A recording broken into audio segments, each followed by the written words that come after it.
Joining us today is Kaivan Shroff, the press secretary of Dream for America. Welcome, Kaivan. Great to be with you. Today, 238 days to go. By the time people hear this, it will be a little less, but you are one of 15 groups today that endorsed President Biden. Tell me about that. Absolutely. So we were part today of one of the biggest youth coalitions to endorse a presidential candidate in history.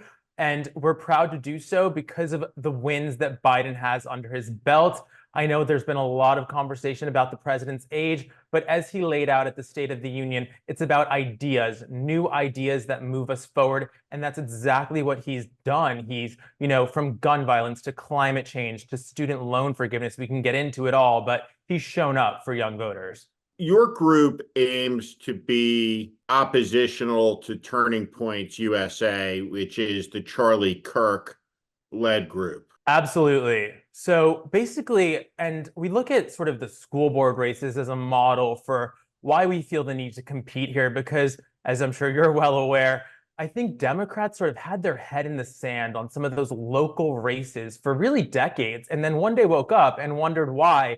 You had crazy curriculums being installed. You had these book bans. You had school boards that were so far right from what the actual communities represented. And that's because there was a very well-funded, well-organized, top-down Republican effort to compete in those races, and Democrats weren't showing up. Then finally, you had groups like Run for Something, invest in those races, get some young, great candidates involved. And in 2023, for example, right, it was a shutout of Moms for Liberty candidates. And so we can win where we compete. Turning Point, similarly, actually, is super top-down, very well funded, and they actually do things, and this always surprises folks, but they fund high school initiatives. They fund college-level student government races. So they are getting involved in that level, and we want to be the counter to that, because we've seen that while young voters do trend progressive, and obviously the vast majority support President Biden, there has been one concerning trend specifically among 12th grade boys are trending more conservative than in previous decades. And part of that is because of this very sort of robust effort on the right to indoctrinate those young minds. Let's talk about that 12th grade boy, and they go to a meeting of your group.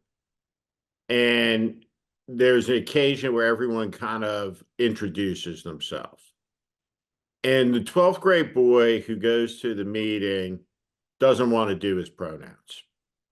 Doesn't want to do it. Is that a problem sitting around in the group if he says that's a progressive political group? Is he welcome there if he just says, my name is John, I don't want to do it? Well, so to be honest, it's a chapter-based model, so the rules are not going to be the same at every chapter. It's very much student-led, and we're proud of that. What we do have is a policy platform that I think is pretty broad and inclusive. So as long as you're interested in some of those ideas and not even all of them, you can be part of our group. And even if you're not supportive, you can come listen. But I think one of the things we are focused on is sort of getting out of the current conversation. There's certain groups that are going to go focus on registering voters for a specific election. We are focused on winning the next decade, the next 2 decades of this culture war conversation where everything sort of is relegated back to a Democrat versus Republican, a progressive left versus a far left versus a moderate. We don't want to be in those labels. We want to talk about policy issues that move people and the country forward. We actually had a survey that we sent out to our supporters and donors and volunteers recently, and I think people would be surprised, but about 200 Gen Z respondents, and issue number 1, the economy. Issue number 2, democracy. So young voters aren't, the cliche that you see on the Harvard campus leading with the most far left talking point that gets picked up in the media and cycled around. There's 70 million Gen Zers, and they care about, their future economically. They care about having a good education, job prospects, all of those things that every other American cares about. So I want to talk to you about something that I think is that you just brought up, which I think is a really interesting aspect in our politics. And our politics is bigger than right? Either Biden or Trump, in my view, right? In my position on this race, right? In an era where complexity is not something, right, that's easy, right, that's easy to communicate, is that I am for Joe Biden all the way, right? He could literally be hooked up to a cryogenic tank, right? I have the Mark Cuban position, right? I am for him, right, in a choice against Donald Trump. That being said, right, the number has been as high as 80% of the country, right, that says, right, I don't want to see the rematch. And there's a reason for that, right? That goes beyond personality. And the reason for that is what you just said. You're focused 20 years from now. And 20 years from now, you're going to be my age or less probably. Maybe a And little. my horizon at age 53, right? I'm looking ahead 20 years still, right? And 20 years more. When you're 81, your view, as it will be with us, is backwards looking. You're looking backwards at the last 20 years or the last 30 years, right? You're not looking at the next 20 years, right? And so you have a group, your group is one of 15 groups that is speaking up for the youth vote, right? It's the choice. No question, right? Like that's the choice, right? It's Trump or Biden. Uh, Trump does support an old idea. It's an evil and deadly one. It's called fascism.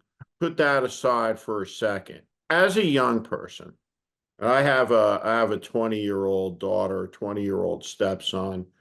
So the TikTok is brutal on Biden, right? It's brutal, right on the age.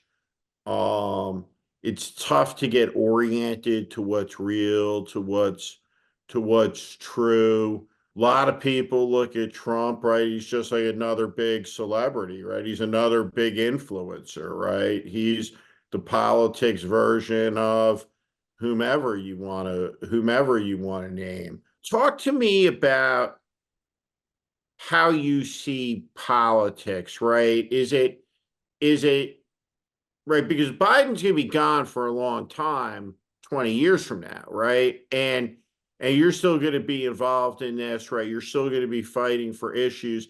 So how do you see this, right? Like in this moment, right? How do you guys keep from becoming this little appendage, right, of the Democratic National Committee and caught up in all the DC stuff and become a cheerleader for the things you really deep down want to change?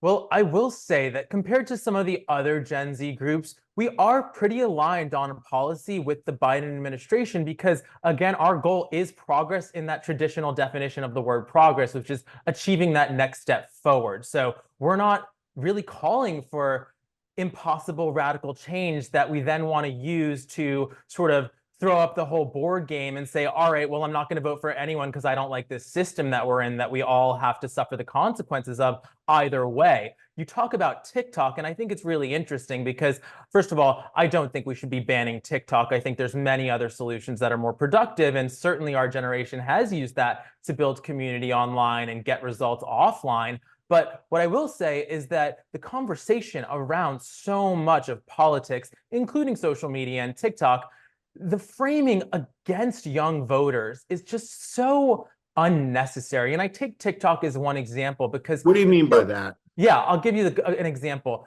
It's if you remember that story, a viral letter of Osama bin Laden going viral on TikTok and a bunch of people kind of sharing it, saying, oh, he kind of had a point about US getting involved in foreign policy beyond, what they could handle. And the narrative of that was to bash Gen Z. But if you actually looked at the reporting, those were 40-year-olds that were sharing that stuff. Everyone is on TikTok right now. I'm not saying there were no Gen Zers, but the fact is 150 plus million Americans use TikTok. It's really a main communication platform right now, just like the other social media platforms. Just like your uncle on Facebook used to be like the meme, the joke, right? Your uncle's getting disinformation on Facebook. Now they're getting it on TikTok. But why do we put that on young voters when it's really a problem for the entire country that we haven't regulated these social media tools? In fact, we should encourage that young voters want to be engaged, and we should be concerned at the proliferation of disinformation and misinformation. But it's a collective problem that spans across cohorts. It's not specifically owned by young voters, and yet I feel that's the conversation. Same on so many issues, including selection, where there was a narrative for months and months, and I hope our endorsement makes clear that so many young voters don't share this view. But the young voters are going to cost Biden the election narrative. First of all, I don't think that the evidence has borne that out, because if you look at New Hampshire, for example, where we have not just polls but actual data, we see that in the bigger college towns, Biden outperformed his primary average in the state. So younger voters showed up in greater proportions. So I do think one of the goals of our organization is to just move beyond the tired discussions that we've been having as a country. What fatigues you the most about that conversation, right? What are the issues that you think that the country needs to get its hands around over the next 15, 20 years that just commonsensically, pragmatically, that you care about? I think that it's going to really depend on who wins this election, because we'll be in two very different worlds. If Joe Biden gets another term, then of course it's pushing to make sure that we can make the most of having a well-meaning, progress-focused president deliver results. And really, I think one of the lessons we learned from the 2022 midterms, where young people really showed up, was A, that Kamala Harris is a really powerful surrogate because she had a major role in that, but B, that what young voters want to see is people take big swings, leaders take big shots. And I think about student loan debt as the key example, because you had the Supreme Court block Joe Biden. That happened before the 2022 midterms, but young voters still showed up because why? Biden said, all right, I'm going to try this, this, this, and this, and still get some loan forgiveness to you. And of course, that's what we expect, especially in an environment where for the 4 years prior to Joe Biden, we saw almost every norm, every precedent, every institution thrown away. So you can't really tell young people anymore, that's not how it's done, that's not how government works, because we've been throwing away everything, frankly. So I think we want to see leaders fight. But what I will say is that, right, I mean, if Joe Biden's the president, we get to push on maybe more student loan forgiveness. Maybe, some people might care more about Supreme Court expansion. Everybody's going to have their different progressive issue they want to focus on. If Donald Trump's the president, we'll all be doggy paddling to keep democracy alive, So it's a very different world. Are you waiting, right, for the first 42, 43, 44-year-old candidate, first candidate who has real currency, real resonance with your generation, a Clinton figure, a JFK figure, right? Who can connect? I'm just talk to me about that. Yeah, well, I think of it in two parts. So number one, on why isn't Biden getting credit for the economy that you notice strong? I mean, that $400 statistic, it was true under the Trump administration. So we can't explain that by talking about Joe Biden or his policies. I think we can explain it by talking about the media ecosystem, frankly, that does seem antagonistic towards this administration. And I think we're seeing the same 2016 playbook unfold. But what I'm excited to see is I do think that people are hip to that. It's not going to be butthurt emails again, because we lived through butthurt emails. So people are going to call it out now, not in 2025, and say, oh, looking back, we really should have said the New York Times was doing a bad job. And I do think I give Biden credit. He got a lot of flack for saying that the media should cover the economy more fairly. But what happened a few weeks after he made that comment? They did finally point out that the economy is doing pretty well. And then what followed, of course, some perception changed and Americans started to see that it is doing well. But I think on the future vision, the future project, and actually, I'm not a fan of his presidential bid, but Cornel West was a professor of mine, and he would constantly talk about, which I agree with, this idea that American democracy, the beauty of it was this idea of experimentation and being creative with policy ideas. And we don't do that anymore that often. We don't have states trying out awesome, cool programs. I think part of that is because we're drowning right now. We just have to stabilize. We have to push out the MAGA movement. We have to fend off Donald Trump before we can actually build and invest. And I think Joe Biden's tried to do that. But when you're talking about the big structural change that's needed to address those issues that you talk about, I actually do think that the Democratic vision of growth and then redistribution in targeted areas to those folks that you mentioned that are being left out of our society and economy and democracy, really disenfranchised in every way. Part of that is investing in education, investing in infrastructure, creating good jobs. Let's do all that. Let's regulate AI. Let's regulate these unhinged tech giants. I mean, I have no faith in Musk, in Zuckerberg, in any of those folks to lead us to the future. Sam Altman, right? I mean, it's very concerning. So that really is consistent, I think, with what the Democratic Party agenda. I'm just listening to you. I like to what concerns you about those guys as someone your age? Right? I look at it and I'm like, so if Mark Zuckerberg is building a $265 million pad on his island in Hawaii, right, with a giant bunker complex underneath, that's all the evidence I need, right? He's not an optimist, and right, he's not on your side. Right. You know, none of these guys are on your side, anyone's side that I know out there. But what concerns you about those people from Well, your yeah. perspective? I mean, I think the behavior we see on display is concerning, particularly from figures like Musk and David Sachs and all those folks. But first of all these are, let's be honest, they're, straight white men typically, with maybe Peter Thiel being the exception on the straight part, but they come with a lot of privilege and they tend to convince themselves that their success is because of their own genius, which isn't really true. And then what I think is most dangerous of all is that they aren't socialized. Like, look at the backgrounds of these folks. I mean, Mark Zuckerberg didn't complete college, right? I mean, Elon Musk is famously anti-education. So these are folks that have really lived in a bubble. They haven't been out in the world. They've been surrounded by yes men, and they have a lot of authoritarian tendencies as a result. I mean, the idea that for so long we were praising Elon Musk as a genius, and by the way, how concerning that he has such a role in really what should be government roles, right? He's so intertwined in what the US is doing abroad and all of these things. He has too much power. And just see, right, the ownership of X/Twitter, what he could do with that. And we see it already, right? Because he spreads lies and he gets the community note removed. So it's basically a propaganda outlet where he can now drive as much energy as he wants to into spreading disinformation. What do I think the ultimate goal is? And this is just my random personal opinion.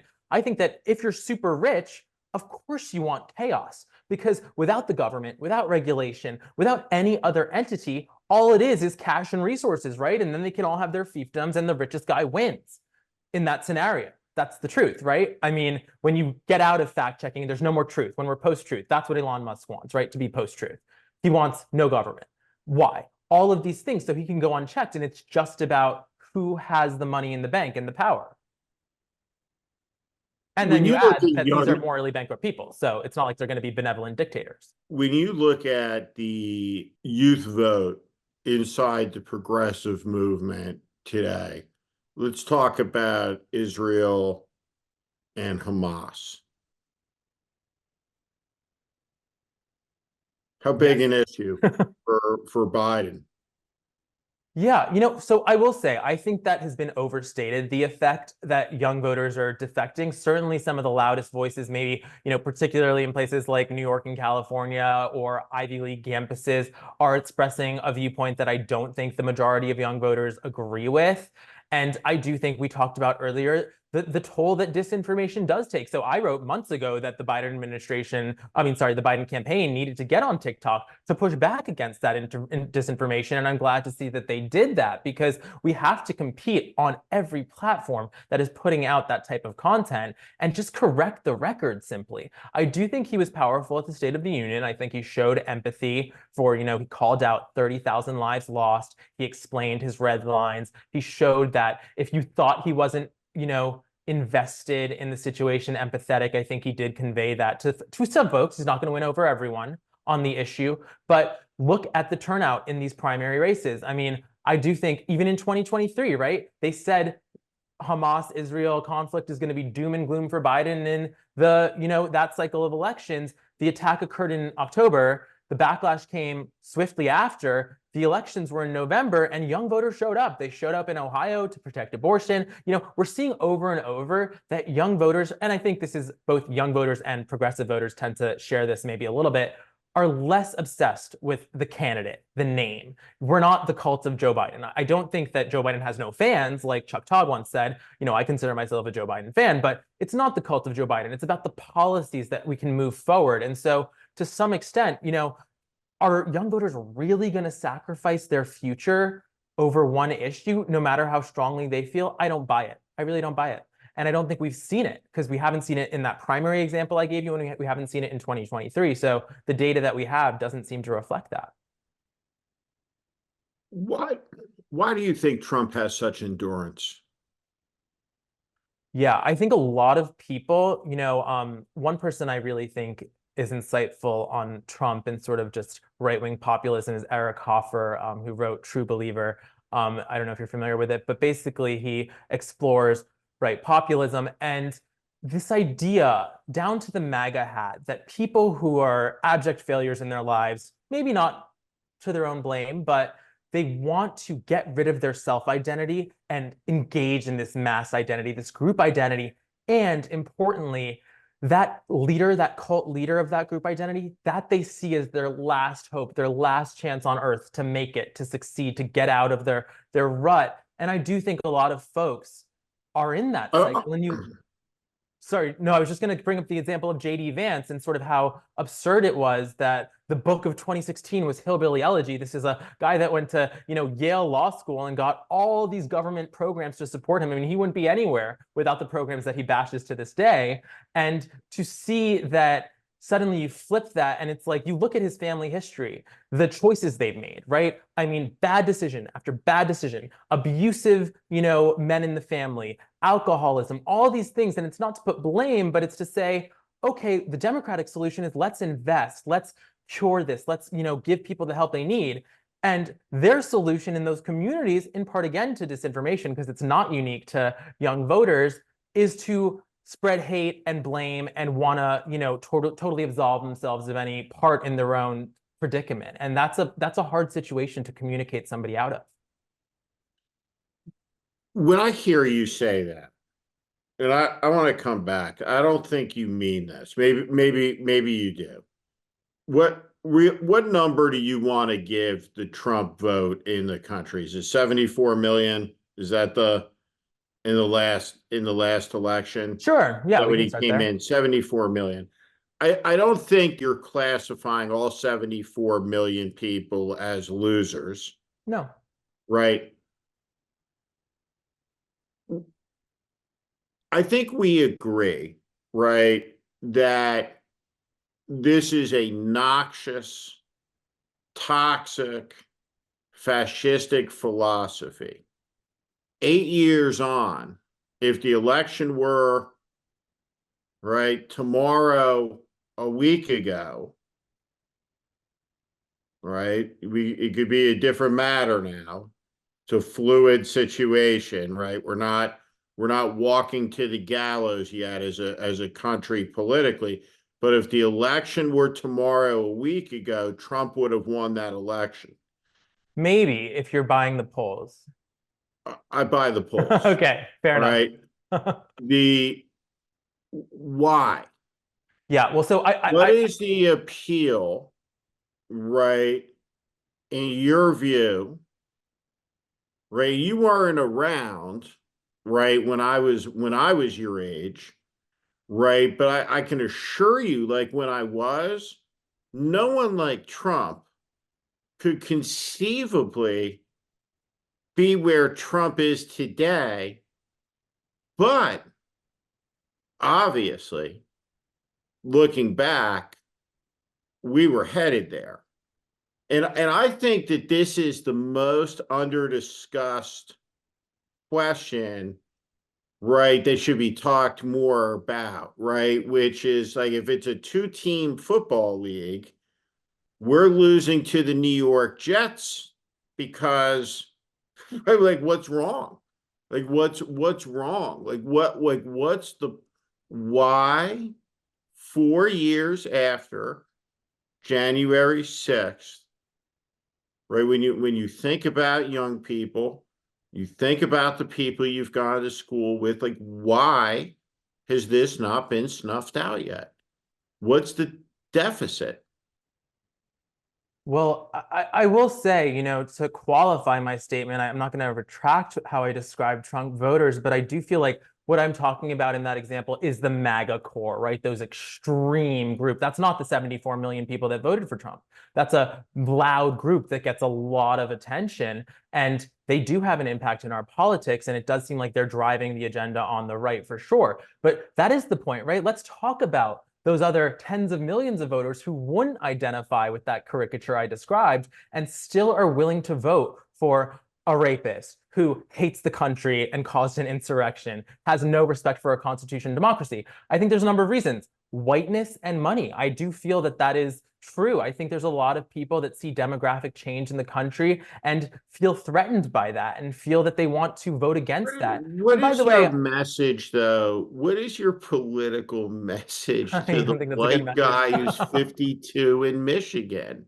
You want to talk about his whiteness? Because his answer to you is go fuck yourself. No, I'm going to vote for Trump. no, but I don't want to talk about race.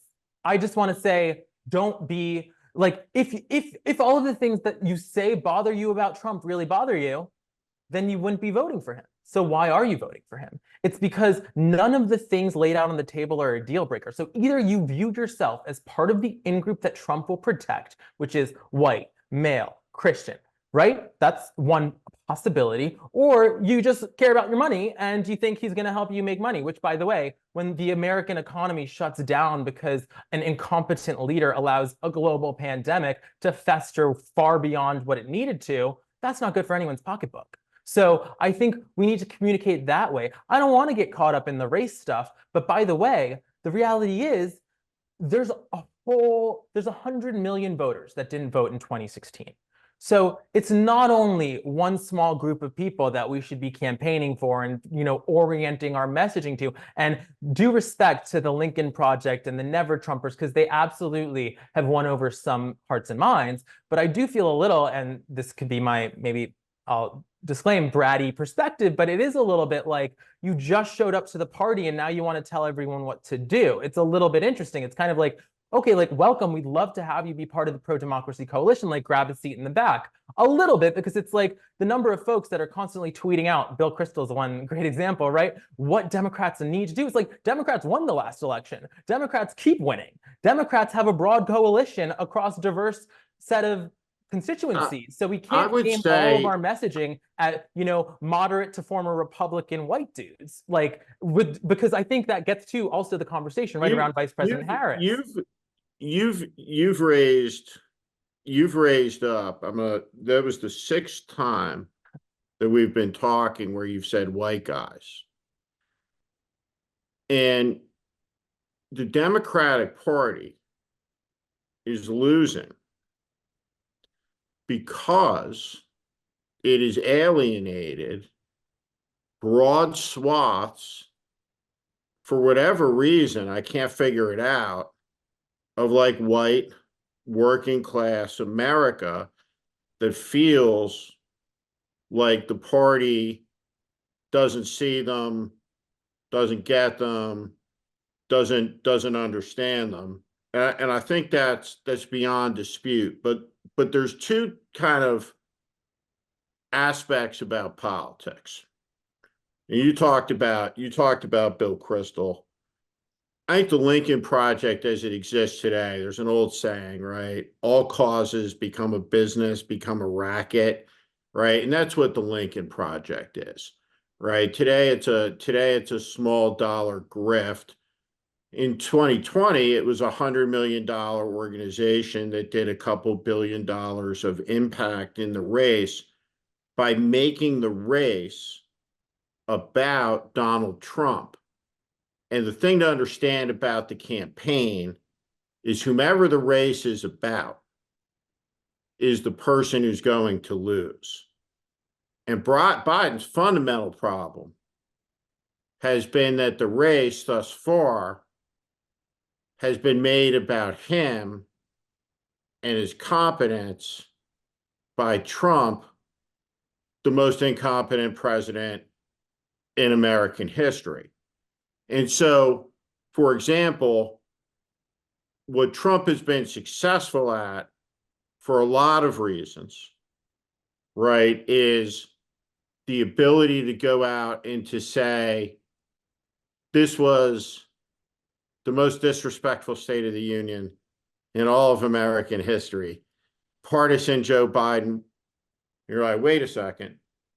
Aren't you the guy who incited the insurrection where the people came into the chambers and piss and shit all over the floors, right? So that's the response point, right? That's the point of contact, right? That constantly has to be fought over. But what I would say to you in kind of your estimation of American politics, when you talk about getting in line, right? Like Bill Kristol, wait your turn. What I would say is the coalition necessary to win isn't big enough to tell the Bill Kristol side of that coalition to get in the back of the bus, because that element, that cohort, is necessary as it stands right now to win. So that Nikki Haley voter, most of those people will vote for Trump. Totally. Some of those people will stay home, right? That's okay. A smattering, right, will cross over and vote for Biden, whatever the number is, 5-6%. But like but in the culture, like when I asked about the guy, right, if he sat down, he said, like, listen, I don't want to do my pronouns. Yeah. Is he welcome at the group? Is the white guy welcome at the table? But when people hear constantly, right, that prism, like my view of it is people just say, okay, go fuck yourself, I'll vote for Trump. But Right. And they'll walk into the booth and they do it. And I guess I don't get why you don't see the because I connection. think the way you distilled it is so perfect, because it really is being posed as an either I show up, I take over, I tell you everything to do, or I'm out, fuck you, I'm going to Trump, right? Which that's not fair. That's not how coalitions are built, and that's not respectful. It's not how you communicate. No, And I will just say, I do want to. I'm not talking about Bill Kristol. I'm not No, but talking I'm about saying the this idea, right? activist. I'm talking I'm not about the saying human psyche. I'm talking no, about and I'm the saying human that's fine, psyche but that hears. why is the only choice we have to totally capitulate to what that guy that walks in the first time says versus welcome them, consider them, but there's other people to consider too. And I will say, you mentioned that I'm saying white or whatever. I mean, nothing to do with other than the fact that we do, and I hope you would agree, have a dangerous white nationalist movement in the country that we are trying to stomp out, because it's bad for our democracy. So it's very hard to push back against that without saying the word white. Nothing against, any race. And Well, I will also say, we were talking about the Never Trump folks. It does happen to be that those are all 40 to 70-year-old-ish white guys that I would think of that are prominent, right? I mean, you got George Conway. Is that fair or not fair? like I think that there are a lot of 40 to 70-year-old white guys, right, that are involved in Which is great. We want American them. I life. mean, absolutely. Please. I hope they support Joe Biden, but that's just why I was using those terms. Right. In American life, you have, the core of that movement, came out of the Republican Party, right? A very small element of people, Right. that wouldn't Well, wouldn't let's get. just say it wasn't going to be a lot of But black listen, voters that come out of the Republican Party. but here's the instinct, right? I mean, there's a question, right? You look at inside the Democratic Party, right? What would happen, right, in a similar circumstance? right? What would happen? And who would get in line and who wouldn't get in line, right? And that's a really important question. You look at someone like an Ilhan Omar, who talks about it's makes an anti-Semitic statement. You look at somebody, like Robert Menendez, right? What does Chuck Schumer say, right? One of the great quotes of the year goes out and he says, no, Menendez has been a great public servant for the state of New Jersey, right? So that, right, all of it accrues to Trump's benefit, right? Because two parties in the toilet, the sewer party wins every time, right? And so, the Democratic coalition, right, needs to be the American coalition, needs to include everybody. And that's what the opportunity is. But let me ask you this. Trump, we wake up in November and Trump wins. Why will he have won? I mean, I feel that you're not going to like the answer, but I would say the answer is racism and sexism, all the isms that we've been talking about. This one group that continues to show up for Donald Trump, that is driven by sort of this hatred for everybody else. That is the core. What about the millions of people in that cohort who voted for Barack Obama twice? I don't know if it's who then have voted for people, Trump? millions, but 3 out of 3, 2 out of 3. I think we've had it's a big number. Well, I think the other piece of it is certainly disinformation has spread rampantly. You even have efforts to target specifically Hispanic groups with misinformation in Spanish. So these are well-funded, robust efforts. And again, that's the type of stuff our group's trying to push back against. What's the misinformation a Hispanic voter is getting that they're susceptible to? Oh, disinformation about where to vote, when to vote, voter suppression efforts, lies about the economy, lies about what Trump has done. I mean, to some extent, the same lies that Trump is just saying out loud at his rallies, but they're targeted. They're, in a radio ad on a, comfortable station that you trust and listen to. And there's a massive effort for that, for sure. Do you think when you look at that, do you get why a Hispanic voter, a U.S. citizen, looks at the border and says, this is crazy, I'm voting for Trump? No, because Trump didn't do anything to help the border situation, and Joe Biden's put forth a bipartisan border deal. So that would be an example where I would say, is that, and again, I'm not debating. Sure. But I would say that's an example of disinformation. So much. I was just asking, like, do you understand? No, I get it in theory, but in reality, it doesn't make sense for that person to take that action. But you would, right? Again, I'm for Biden, but you would acknowledge the current situation on the border was not like this on noon on 20 January 2021 when Joe Biden the world was shut took command. The world was shut down.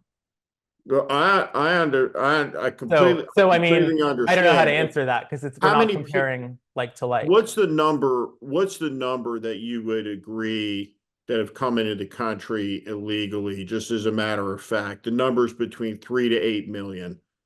Would you that's thrown around? But I think it's less about the number and more about who's doing what to address the issue.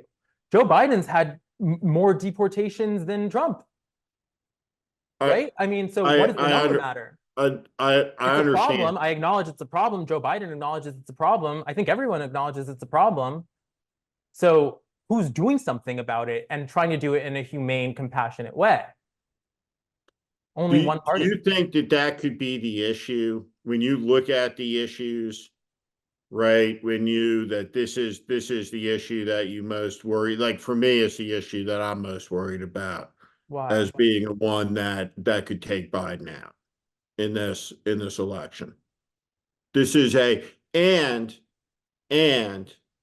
right, there's every potential, right, that it goes completely next level with a disaster that's unfolding in Haiti right? That looking at our news environment is still, T minus 11 days and 6 hours for making the news, but we'll make it, right? And right, you have 11 million people on an island 700 miles from Florida across the straits, right, with an eastern current that takes them to Puerto Rico.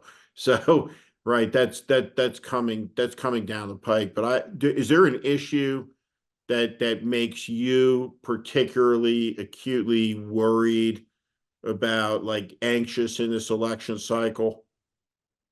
I mean, I would put immigration certainly up there, but I think the point is, I mean, there's so many issues I could say because I do think that Joe Biden has gotten unfair coverage, and that's maybe a separate topic. But my point being that now we have 8 months to campaign. So whatever the issues are, this is the chance to confront them, address them. On immigration, for example, there is some data that shows at least that yes, Trump does get an advantage on immigration as an issue. People think he would be better on tougher. Once you explain to them that he ruined the bipartisan deal to address immigration, that effect disappears. So how can you do that? You campaign, Do you you get think that info anyone out there. cares? I think a good amount of people just want to talk, talk, talk, talk, talk. They're unchangeable. They pretend that they're open-minded to changing their vote. They're absolutely not, because underlying whatever they say are these sort of gut in-group, out-group dynamics. Bobo and Sedanius, right? I mean, who dominates and who's out? And I think a lot of people see that and they look at themselves, whatever it is, race, religion, creed, and they say, this is the in-group. I'm going to be part of that in-group, or I'm not going to be part of that in-group. I better vote this way. And that's what they're going to do. Or they care about their economic, situation, and they have thoughts about that, accurate or inaccurate, often inaccurate, and they're already decided. So they may think Trump is horrible, but that's just how they're going to vote. They were raised to think that voting Republican either meant there was a symbol that they were rich, or that it actually helps them get richer. And it's not necessarily true, but they're going to vote that way anyways because mom and dad told them 30 years ago. So anytime I talk to somebody your age about politics, right, like in this election, which I really enjoy doing, and then I wind up having conversations about people your age, right, like with my friends and everything after. And every time I talk to somebody, right, proximate to your age, and I go back, right, we have a Gen X conversation. I can't describe to you what it was like between 1992 and in 2000 from the optimism perspective. I mean, you had Clinton's impeachment, Gingrich, lots of crazy shit going on. Some people were saying it was the worst ever, but it was post Berlin Wall, Pax Americana, and nobody was talking about World War III. So here we are, right, 2024, 2025, and you look at major war in Europe that's approaching 500,000 total casualties, an escalating war across the Middle East. Do people your age who are politically engaged and involved, do you talk about the instability in the world and the danger and what a global conflict looks like with the United States involved and what that I think means it's to you? I think it's on people's mind a global conflict. I think it's just on people's mind a domestic conflict where I think if you ask the average young person, you think there'll be a civil war or World War III first, 50-50. I don't know, and that's really scary. But I will say, I mean, the picture you paint, I mean, it obviously ended with 9/11 and then the Iraq War, and then you had a whole different outlook on the world and the country for some people. I do want to say, because I know we're close to the end, I am incredibly optimistic about America. I am incredibly proud to be an American. I come from my four grandparents all came here in their 20s. So I certainly know the promise of America. It delivered for them. It delivered for my parents. It certainly delivered for me. I'm here talking to you, living my dreams. And I think that we've disagreed a lot, hopefully respectfully over this hour, but it gives me hope that somebody from where you're sitting, and maybe even more right than you, hopefully, all the way left, or to some amount left, is in the Biden camp, and we can do this, and we can build that coalition, and we can talk it out. And so I do think that there's a lot at stake. If we're successful here, the potential for the country is great. Well, I want you to know I admire you, your idealism and being involved in this group and inspiring young people to be involved. Remember as you do this, right? The prism that you can reach everybody through is that American prism that you just talked about, right? And that, someone who agrees with you 80% of the time, as Ronald Reagan once pointed out, is not your political opponent, they're your ally. And there's a lot of work to be done before November, and it's going to take a lot of energy, a lot of idealism, and young people got to show up, into an election where, there's two old guys on the ballot, but, the reality, the choice is this, that there's a big difference between them. And one of those choices could take us down a path where we lose the country. Absolutely. Thank you so much for your time. Thank you. Privileged to join.